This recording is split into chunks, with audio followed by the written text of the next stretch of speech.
Mogadishu hosts over 250,000 internally displaced people.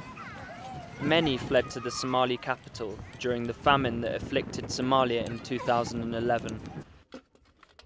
Some have been living in these camps for over 20 years due to the civil war. A life of deprivation, insecurity, inadequate shelter, without sanitation, water or food.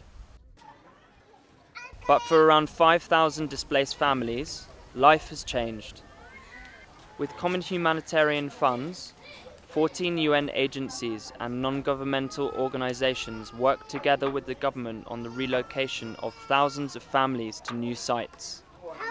Here, better shelter and services are being provided. The new shelters mean more protection against the rampant sexual violence still affecting the life of thousands of women and girls. Women like Adima Mohammed were feeling extremely insecure in the makeshift shelters where they used to live in.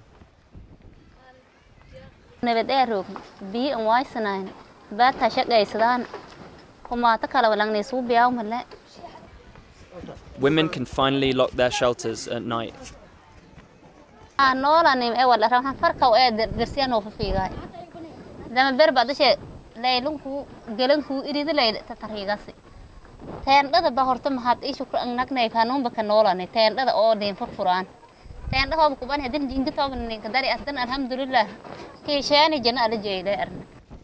Humanitarians are also providing water, sanitation, food and healthcare in the new site.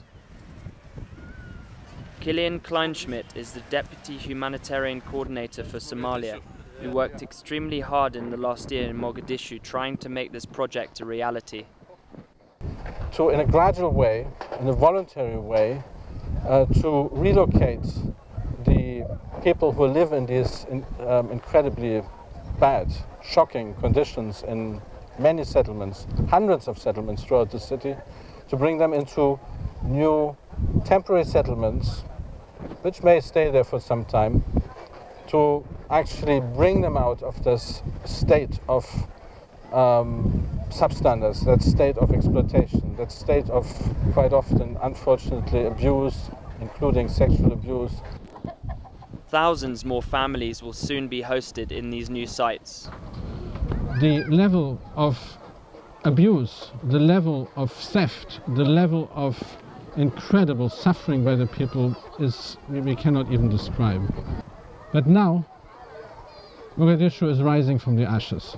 Somalia is finally there at the beginning of a long journey towards stabilization, towards recovery, towards, in fact, recognizing and recovering the rights of its people. The humanitarian situation in Somalia has significantly improved. The number of people in urgent need of assistance has halved in the last 6 months. But humanitarians still have a long way to go to ensure Somalis have a life of dignity.